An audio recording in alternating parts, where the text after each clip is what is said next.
number of electors assigned to each state is determined by the census.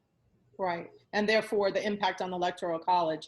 I'm going to move to Representative Karen Bennett. You're the chair of the largest legislative Black caucus in the nation, right here in Georgia. Can you share with us what is at stake for Georgia and for the state legislative Black caucuses across the nation with this census?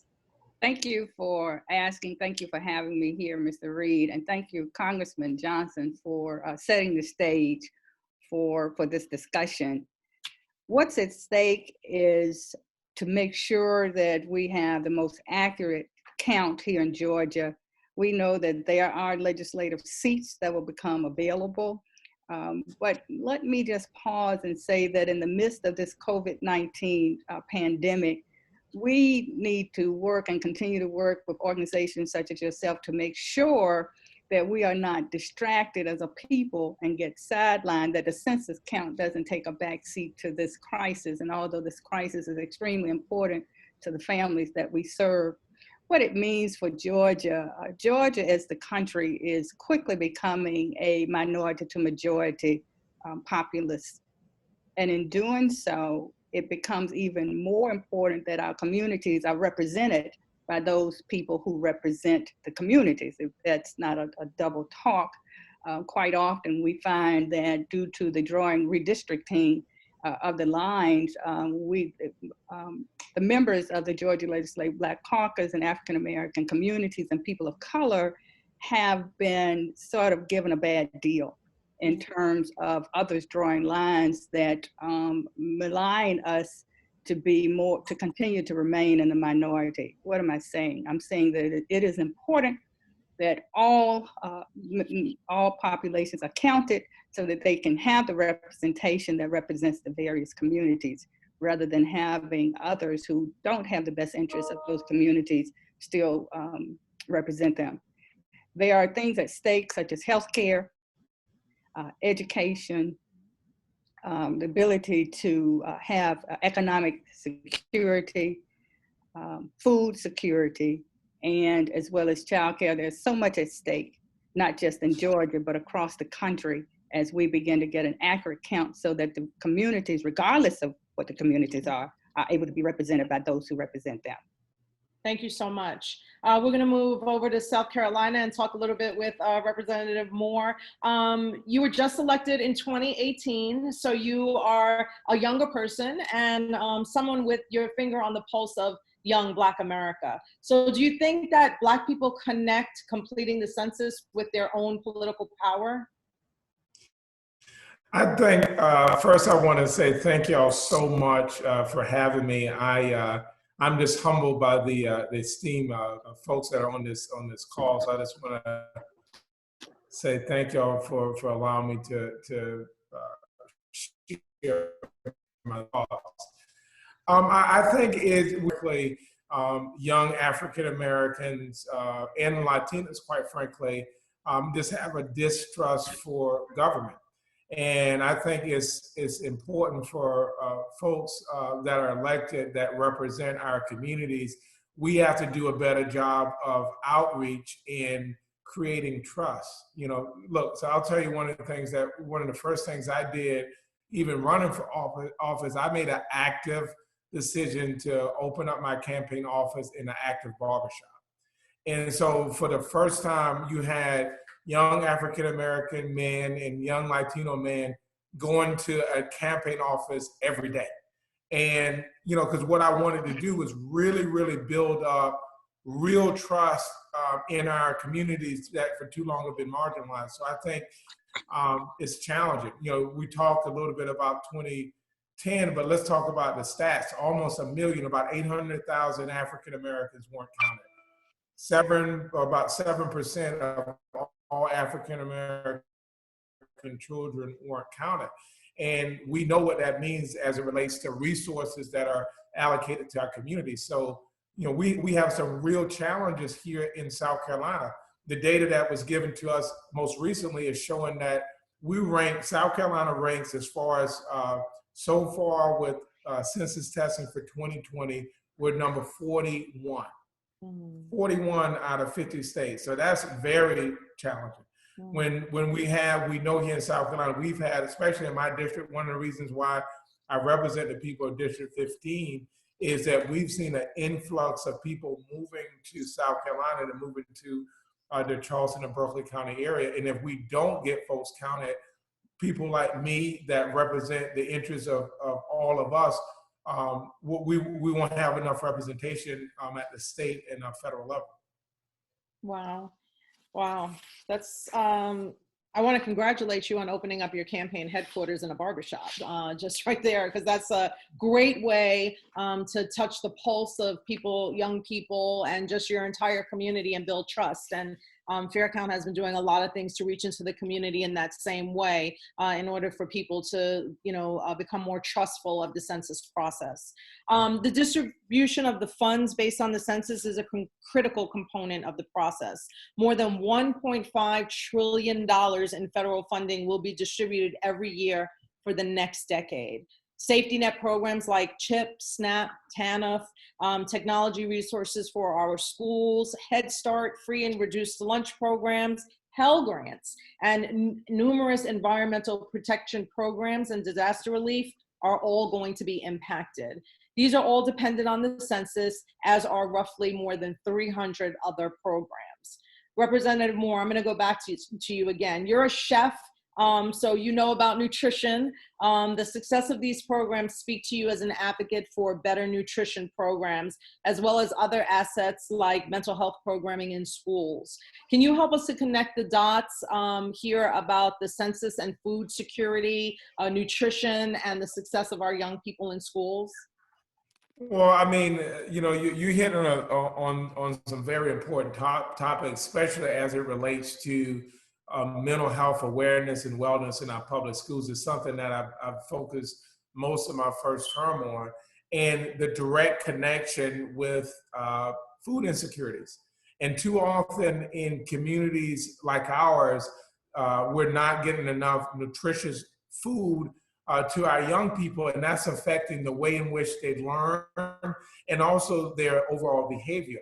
And so once again, if we don't do a better job as elected officials to gain trust in our community, folks won't feel comfortable sharing their data with government, because, and it's not, a lot of times it's not necessarily that government is going to do bad to them. I think the problem is a lot deeper than that. I think they feel that government is not going to do anything. And I think that's the major problem, the stopgap that we have as representatives, is figuring out a way to really gain that trust and let people really understand that these resources, as we talk about the SNAP program, as we talk about funding for public schools. I mean, we're coming up on May the 1st here in South Carolina, where we had over 10,000 teachers march on the Capitol for better public education in our schools. I mean, we have a big problem in South Carolina where the state standard is minimally adequate. Minimally adequate is the state standard, which, you know what that means for, African American and Latino communities. If the standard is minimally adequate, just imagine what our communities are getting. A lot less than that. And so it's vitally important that wherever we go, as representatives and leaders in our communities, that we talk about the importance of your vote, making sure, number one, you're voting, and making sure you're being counted doing census, because these federal programs are vitally important to the behavioral, the mental, the physical, and the social health of our communities, especially our young people. Robert, thank you so much. Representative Bennett, let's talk about what happens when a community is completely undercounted, decade after decade after decade. What does that look like, and what's at stake? And I mean, particularly for Black America. What's at stake, again, is the representation and the funding support that comes into the community with the Fair Count. We talk about making decisions on education, making decisions on healthcare, making decisions on economic development. What's at stake, again, to the representative's point, is trust. And the only way that communities gain trust is to actually see outcomes. And so when there are fair decisions being made on state and local programs that directly impact the persons in the community, that's how trust is beginning to be gained. Now, I know there's a whole nother set of trust that goes along with this conversation, like is information going to be shared and et cetera. But when we can, when the representation is there to serve those who are in most need, and then the programs actually follow to the communities that are in need, then that's how I think trust is also gained in the community. So what's at stake is that the continued digression, the continuous of generational poverty. We have to change that. We have to change that. And when you have fair representation, then you have people who care about what's happening in those communities that they represent. And so once again, when we can invest back, when we can get the dollars to invest back that come from a fair count in the census, then I think that we can begin to see a change when there's equal representation. Thank you, Representative Bennett. I think you make an important point that people need to see problems resolved, and they need to believe that there's action on what is being promised and that they can actually see it with their own eyes. And so I want to bring Ed Reed, who is a program director with Fair Count, into the conversation to talk just about that, about what is actually being done by Fair Count, the kind of programs that are being run in order for people to see and feel and know that a true result is coming. No, thank you so much, Mo. And yes, Representative Bennett, that's a great segue into kind of talking a little bit about our programmatic experience at Fair Count. And so, our mission is to partner with some of the hard to count communities that you've heard that have been outlined here thus far on this video. But one of the things that we also do is kind of further the pathways to civic engagement and participation in these communities. And so the work that we're doing oftentimes in rural communities that are often overlooked, and they're overlooked in a number of different ways through political power, but they're also overlooked through voting and elections. They are also overlooked through funding. And so we don't want to be extractive when we're going into communities. We want to ensure that we're creating some type of infrastructure and working with those in these communities to ensure a fair and accurate count in 2020. But we want to also ensure that we don't have to, reinvent this again in 2030, that this infrastructure will be in place for the next census count, but it also will be in place for, the election that's coming up. And so we want to ensure that people are being engaged in the entire process. And so we have a multifaceted approach at Fair Count that includes, a robust field program and working, in communities. We're proud that our organizers across the state of Georgia, they live, they work, they worship. They were born and raised in the communities in which they're organizing. So they have a real understanding of the needs of that community. We have a really robust faith program working with many denominations, not only in Georgia, but also across the nation, to ensure that these trusted leaders, pastors, and reverends, that they're engaged in this process to ensure that their congregants are being counted in the 2020 census. We also have a very strong community outreach program where we're working with the complete count committees. And, I know Congressman Johnson is very active in his district with the complete count committees, been doing great work there. And we, have been very proud to work with those committees, as well as partner with organizations like the Georgia Legislative Black Caucus, the largest Black caucus in the country, to ensure that, we're reaching those traditional hard to count communities. And we say hard to count, but at Fair Count, we don't like to use the terms hard to count necessarily. We don't believe that these populations or communities are often hard to count. It's so much as the systems that have in place have made it difficult for those communities to be counted. And so, we are not only working in Georgia, I'm glad to see a diverse group of legislators here as well, and definitely coming up in the other editions of the series, but we're working across the nation to ensure that this infrastructure that we've created can be easily replicated through communities across the country. Thank you so much, Ed. I want to get to something that is on everybody's mind: jobs and the economy. And the 2020 census will help us make a lot of decisions about both jobs and the economic recovery because of COVID-19. This will be more important than ever. So I want to come back to you, Congressman Johnson.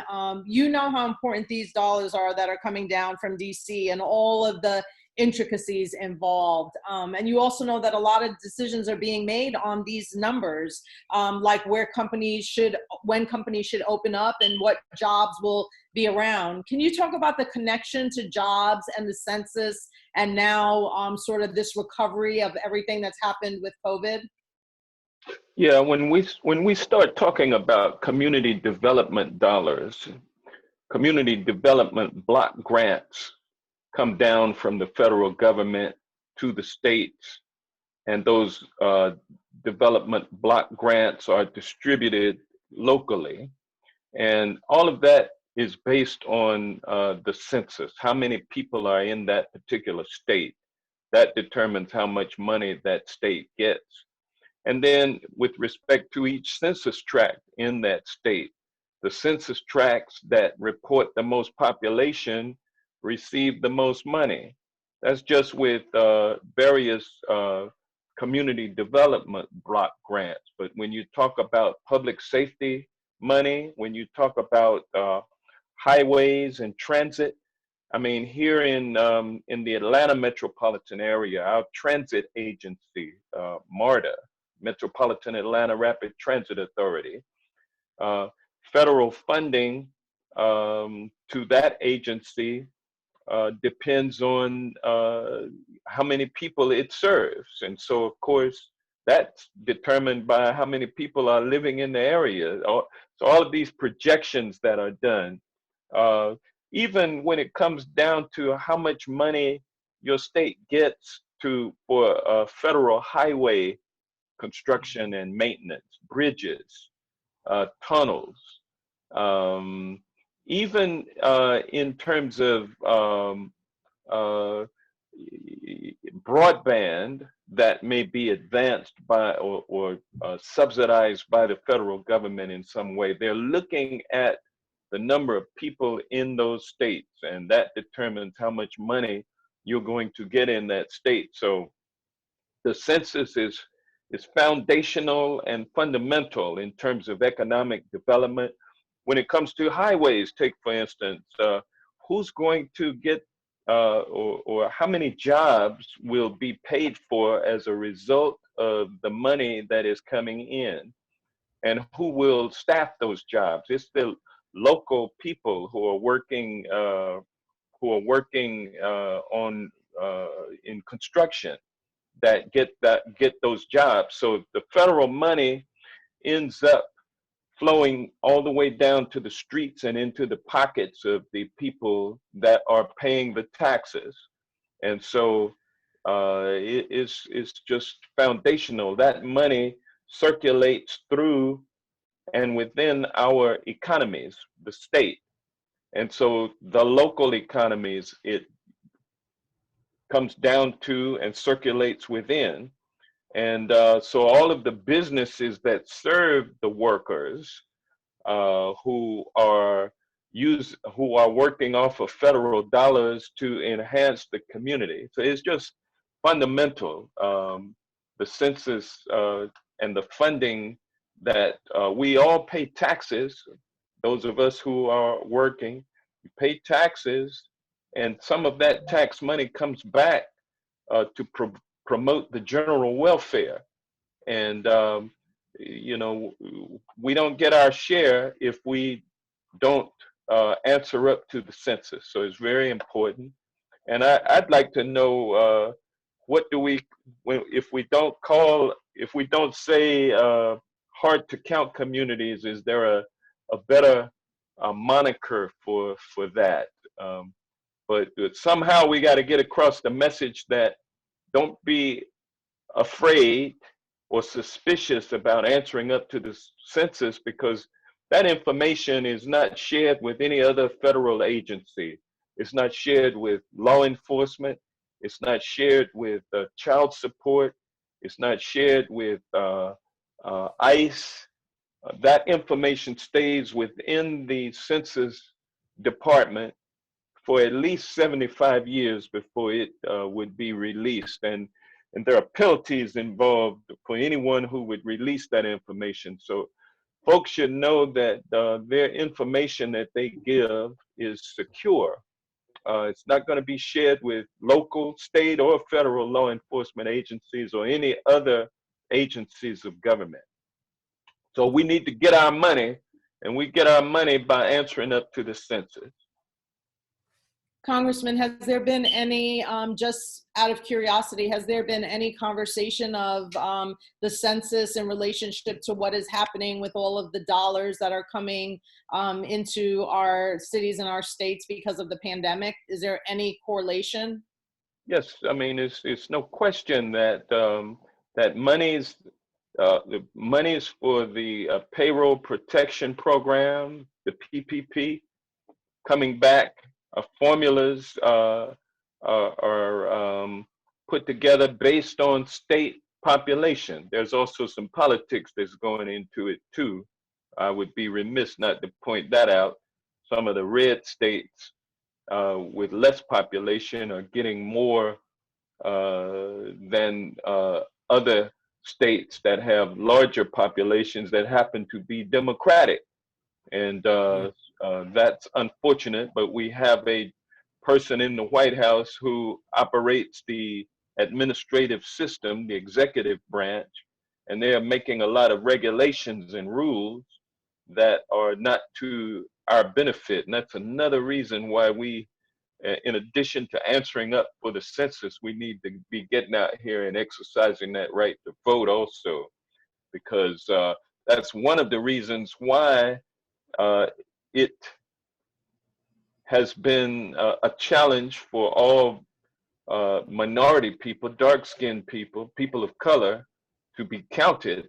Part of that is because some folks don't want us to be counted because they want all of the money and they want all of the representation. They want to be able to control the policy making. Of course, policy making decides where the money goes.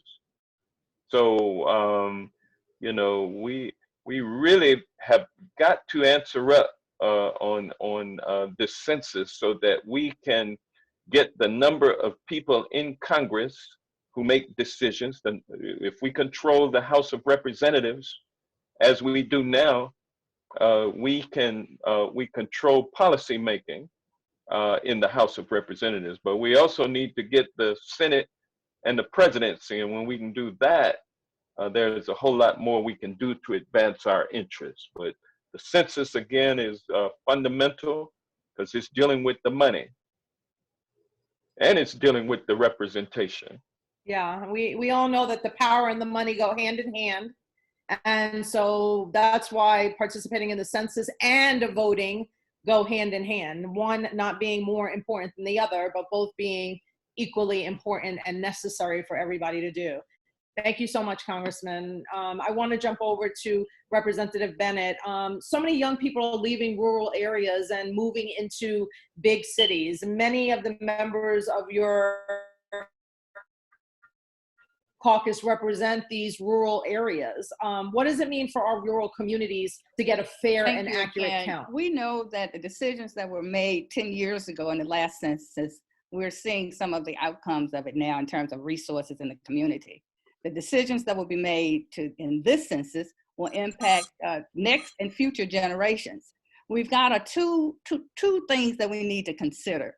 We know that the education, when we send our kids to college and they leave to go to areas, they leave to go to schools, and that impacts our census count because my understanding, Mr. Reed, and you can help me with that the students are counted where they attend school and not in their community. So that takes away some of the dollars.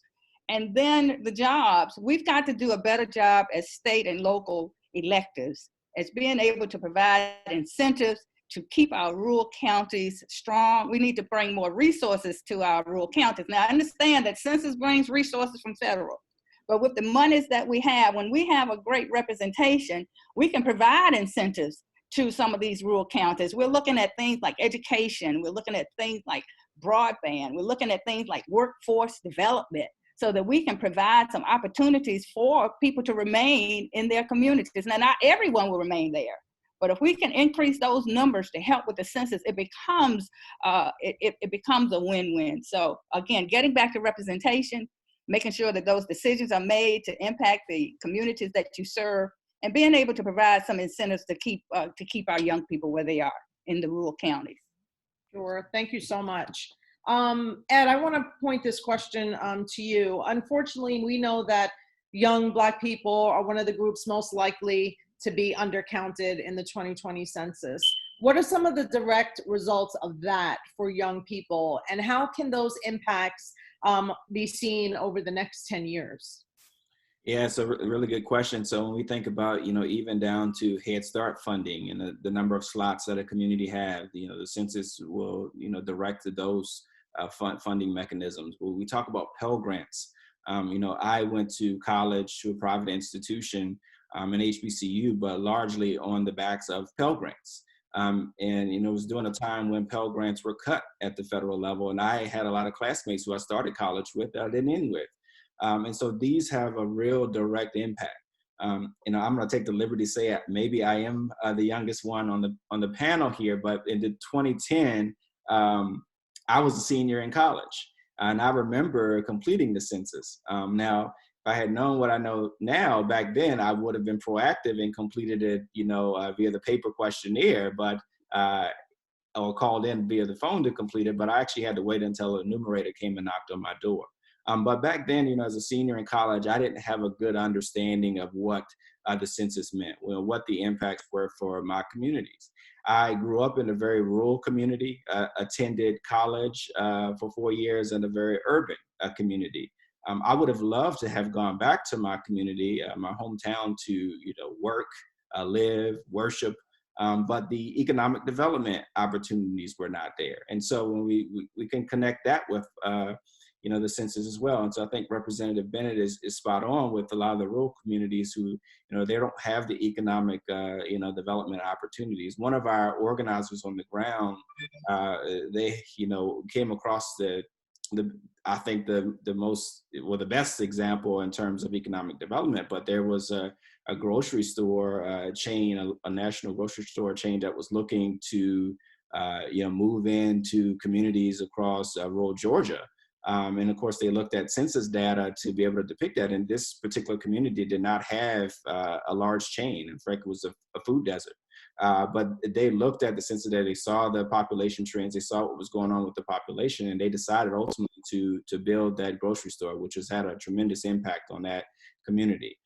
So we need to, of course, think of it from an economic development opportunity. But, some of the outreach we've done to young people, we've seen that, the census is one of those things that it's not super sexy to most people. It only happens every 10 years and every decade. So it's easy to kind of forget about it. Again, I was a senior in college 10 years ago. So I, would have, had it not been for Fair Count been around, maybe I would have been as active. And so we have to really meet people where they are. And so we've really come up with some very creative and innovative ideas as to how we reach people, through one of our initiatives, Black Men Count, one of our subcommittees of that particular complete count committee is young adults. And how do we, come up with innovative ways to reach those young people? We came up with a series called Black Men Speak, where we give Black men a platform to talk about, what are their issues with the census and why do they distrust the government, their suspicions around the process, but also, talk about the impacts of the census on communities. And one of the things we found is that people just don't realize that, there are more than 300 federal programs that are directly impacted by the census count. And so we really have to make it relational, make it, show the impact on families, show the impact on households. And we've seen a change in attitude, a change in mood around, a person's willingness to complete the census when we are able to articulate those effective messages. Thank you for that, Ed. That's really important work that you're doing, especially I've seen a lot of the work with Black Men Count, and that's very, very important work. As I've said many times, Fair Count is adamant that a fair and accurate census is needed to recover from COVID-19. People deserve their fair share of both political power and the resources both of these will be needed as communities try to rebuild, and especially rebuilding now after the pandemic. Young people, from kids who are learning to young adults who are looking to start careers, will feel these ramifications for some time to come. Let's talk specifically about your districts. I'd like to just go around and ask you to talk about why the census is crucial in your district, what particular communities in your district are looking and need this money to make changes that maybe have not happened for a very long time. So Congressman Hank Johnson, can you speak specifically to your district and why the census dollars will be so important?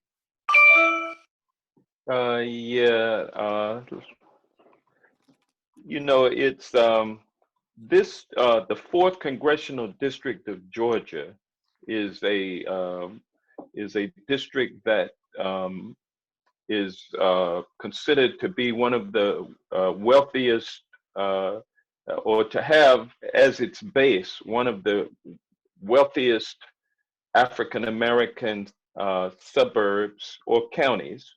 In other words, DeKalb County, or South DeKalb County in particular, is considered to be the 2nd most prosperous and affluent county of the nation, behind Prince George's County and Prince George's County, Maryland, which is a suburb of Washington, D.C. So this is a district that is largely educated. Most people, or a majority of the people in this district, the adults, have at least 2 years of college. It's a 96% urban district, and it's, as of the last census, they have us at being 59.29% Black. But I can guarantee you that the county was Blacker than that in 2010, and it's certainly Blacker than that in 2020. And so what I'm telling you is that we have a majority African American district of educated and relatively affluent people. And this is a district that will hurt because not all of its citizens will be counted. So if we got the level of resources that are available, federal revenues coming into our area, we would have a more, even more prosperous area. And so this, and also if all of us were counted, we would have about 28% more representation in the Georgia legislature, and as a part of a congressional district, a 15th congressional district in the state of Georgia. We may even have more than 5 U.S. representatives from the state of Georgia. We may have could secure a 6th African American to serve in Congress. And of course, when we have people who reflect our interests, then our interests are covered in terms of policy making, both at the state and the federal level. So from the standpoint of having, and I'll use the word, and I'm sorry, Ed, hard to count or challenged to count with our population, I mean, it's clear that, 68,000, I believe, Black males in the state of Georgia went uncounted in the 67,000 Black men in Georgia. It is speculated could be missed in the 2020 census based on our historical inability to be counted. And so when that's translated into dollars, it's like $2,300 to $3,600 a year that Georgia could lose. And when you consider the fact that the 4th district is 60+% African American, a lot of that money would have gone to DeKalb County.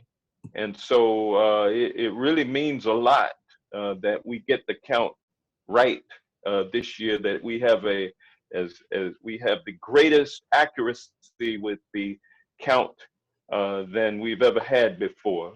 And that's what we're all working towards here in the 4th District and in Georgia in particular.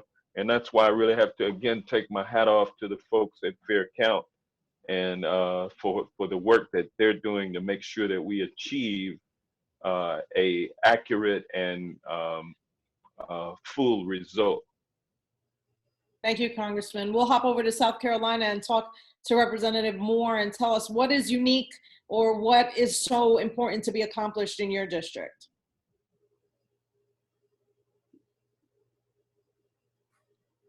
Representative Moore, can you hear us? Oh, I'm sorry, I couldn't. You were breaking up. So for my district, we have a very diverse district. You know, I'm one of very few African Americans in the South Carolina State House. The majority of my district is actually white. So 50% of my district is white, probably about 30% is African American, and like 14%, somewhere around that, is Hispanic. And when you talk about the growth patterns that we're seeing in District 15, you're seeing a lot of growth patterns in both the Hispanic and the African American community. And too often, communities like ours just aren't counted or aren't represented. What we do, you know, since I've been in office, is actively reaching out to our Hispanic brothers and sisters because their community has been historically undercounted and historically marginalized, and the resources aren't being allocated to the community. So we've done a lot of outreach to the Hispanic community because, you know, too often the African American community and Hispanic community go hand in hand as far as disparities in resources. So this is a very, very, very, very important historic moment for District 15 because of the growth that we've seen. One of the reasons why I'm the representative for the area is because of the growth that we've seen in both the Hispanic and African American communities. So, you know, what we've been advocating for and being as much as we can be the conduit for change is encouraging folks to exercise their right as Americans to vote, and also their civic duties to be counted. But let me also say this, because I think it's important to mention this. Too often there's a lot of misinformation that filters into our community, especially now with social media of creating these myths and these barriers, of especially African American men not to be counted during the census. And, you know, I've had so many different conversations with just friends of mine and people I represent in the district who are African American that have so much misinformation about what the census purpose is. And so, you know, that's one of the other reasons why, you know, we're talking about creating relationships within our communities, genuine relationships, long-lasting relationships where there's a trust that's built up. Is vitally important. So when you get misinformation and it's presented to you, you can talk clearly and people believe you because you've built up that trust. So I just want to make sure I mention that another part that we've seen both in the misinformation in the 2016 election as it relates to our community as far as distrusting the voting process. We're seeing that same misinformation happening systematically for African Americans and Hispanics not to complete the census. And I'm just really, you know, it's actually motivated me to see the statistics here in South Carolina, where right now, you know, as far as self-response, you know, we're at like 43%. I mean, that's terrible. And we have to do everything we can to combat that. And there's a misinformation that's systematic that's happened as well, I think we must point out. So, Yeah, you know, if I might break in right here, yes. if that's okay, Mo. Yes. Yeah, when if you look at a map of the United States of America, a color-coded map showing the colors based on the percentage of responses to the census, you'll see the lowest rates. You'll see the southern part of the United States colored the same way, and those colors reflect a relatively lower response rate at this particular moment than in other states, in other areas of the country. And so, in other words, southern states are historically the states with the numbers of educated citizens being lower, with the health of the residents being lower, with the economic attributes of the families being lower. And so, in other words, the South ranks or falls behind the rest of the nation in many key indicators, and the census is reflective of that. And so, you know, this has been a historical pattern, and it is one that it's time for us to break. We have a chance to do that with the census, and I want to commend Representative Moore for starting his campaign in a barbershop. And I would note that when our governor issued an order, in my opinion, prematurely to reopen Georgia's economy, the first business businesses that he listed as the first ones to open on this past Friday, right before the weekend, the very first weekend after the stimulus checks hit, were barbershops and beauty salons and tattoo parlors, and you know, and so these kinds of moves made by elected officials show the mentality of those in charge who want to keep us, because we do represent about 30% of the population of the South. I think most Black people who live in America live in those southern states. And so when we look at the kind of representation that we have and the kind of moves that they make that seem to be directed at us, it should be no we should not we should not be deluded by what we face in terms of those who want to keep us back. The South is where slavery proliferated, if for those who don't have a historical context. But all of this is related. It follows us up to this particular point in time, and the census is an opportunity for us to reverse this historical trend and make a statement that we are not going to be in the shadows anymore. We're not going to be uncounted. We're going to be counted, and we're going to make a difference. And unfortunately, you know, Black males and even children have high undercount numbers in the South. It's really time for us to really step up, step out, and make sure we make a positive difference in these remaining months that that the census will be collecting data, because it's not going to last forever, and the time to get in there is really right now. We need to be, I mean, it's easier for us to go online and give up that information, or respond on the telephone when we get a phone call, or to send back go back and retrieve that piece that came to you from the census in the United States mail about a month ago. Go back and find that and go ahead and fill it out, and make sure you count even Uncle Joe, who's been living on your couch for the last 2 months, and he doesn't have anywhere else to go, but you're not expecting him to be there forever. But he is somebody that will not get counted unless you list him as a member of your household. So it's important that we go ahead and get this done, ladies and gentlemen. Thank you so much, Congressman. Representative Bennett, I'd like for you to speak specifically to your district.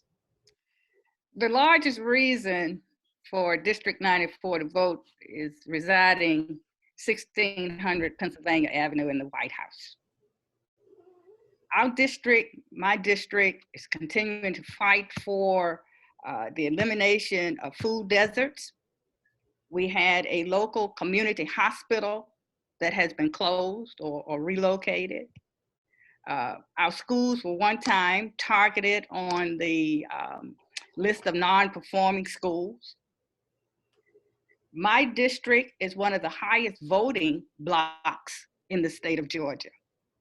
And yet we continue to see declining benefits and resources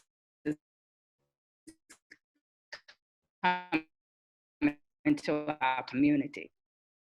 And the Census Count Committee, for the work that they're doing in DeKalb County and other organizations such as Fair Count, and we are really working really hard to make sure that we are counted so that we can reverse this trend of decline, because our people, again, we are voters, we are workers, and yet our community is not receiving the type of economic development, the economic impacts, the type of opportunities that if we are counted, I believe we can turn that around. Thank you so much. We have just a couple of minutes left, and we have a bunch of questions from social media on Twitter. And so I think we have time for just one. So I'd like to just pose this question, and anybody can answer it. Several can answer it. It comes from a young gentleman from Atlanta, Georgia. His name is Greg Barber, and he is 25 years old. And he wants to know, how will the 2020 census be used to do more for children in low-income communities? Well, Johnson? Yeah, I'll take a stab at it. You know, education and healthcare are so very important in terms of the ability of young people to advance and to do better than their parents did. And unfortunately, in our society overall, people feel a sense of hopelessness about whether they will do better than their parents, whether or not they will have more resources in their pocketbooks than their parents have. They see their parents struggling every day, working hard. Seems like no matter how hard they work, it seems like they got to work harder in order to just pay the bills and take care of the basics. And so young people tend to look upon that and say, I don't really want to end up like that. And so therefore they end up not even thinking. A lot of people don't even believe that they're going to live beyond the age of 30 with all of the crime and the killing and that kind of thing, a sense of hopelessness among the young people. And this is exactly how folks want you to feel.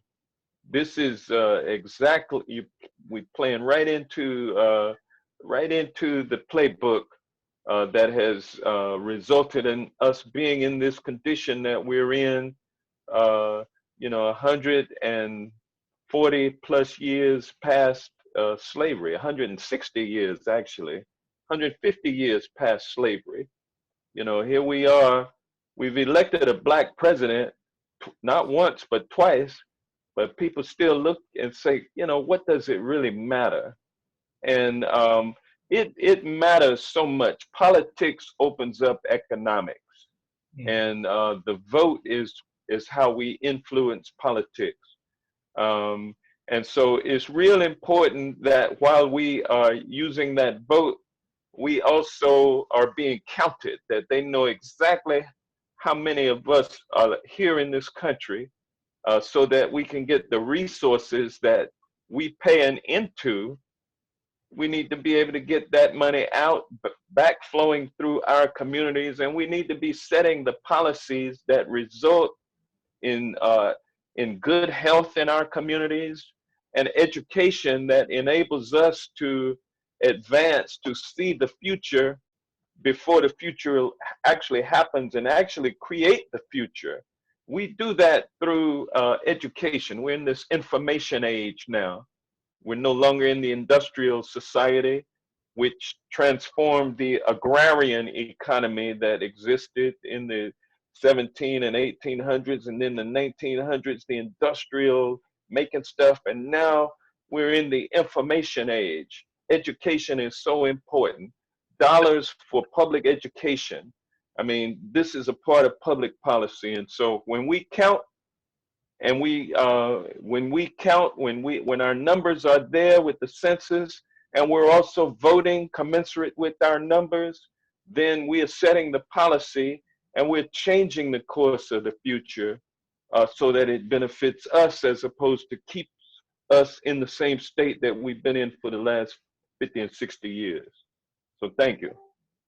Thank you so much, Congressman. And Yeah, Representative Moore, I'll let you have a quick comment. We are at 2 o'clock now. I mean, we are at an hour at 3 o'clock, but I will let you go ahead and have one last comment. Yeah, just to answer the young brother's question too, I think the most simplistic way to look at it is, especially with, once we get the census, we have an opportunity at the state level to do redistricting and reapportionment. And so just from a simplistic standpoint, the more people that are counted in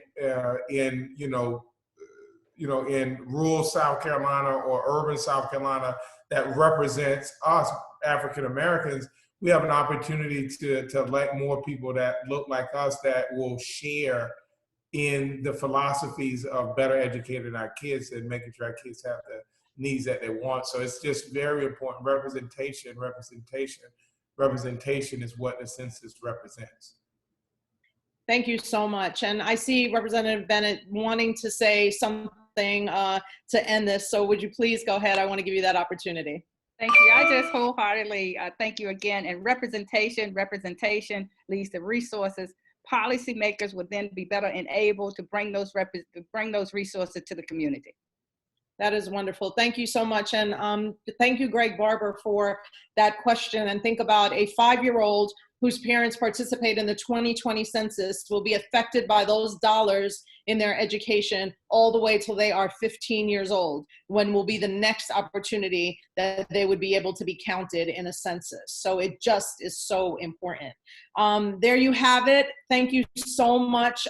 This is our first episode of Young, Black, and Fed Up, and what great information was brought to you today. I want to thank each of our panelists, starting with Congressman Hank Johnson, Representative Karen Bennett, Representative J.A. Moore, and Program Director Ed Reed from Fair Count.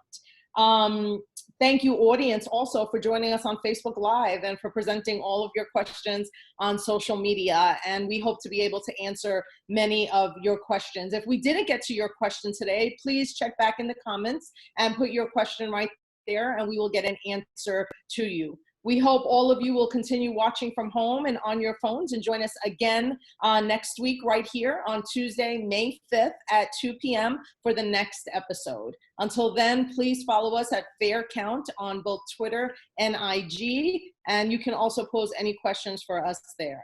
Thank you so much again to all of our panelists and to you for listening, and we'll see you next week. Have a great afternoon. Thank you. Bye now. Bye.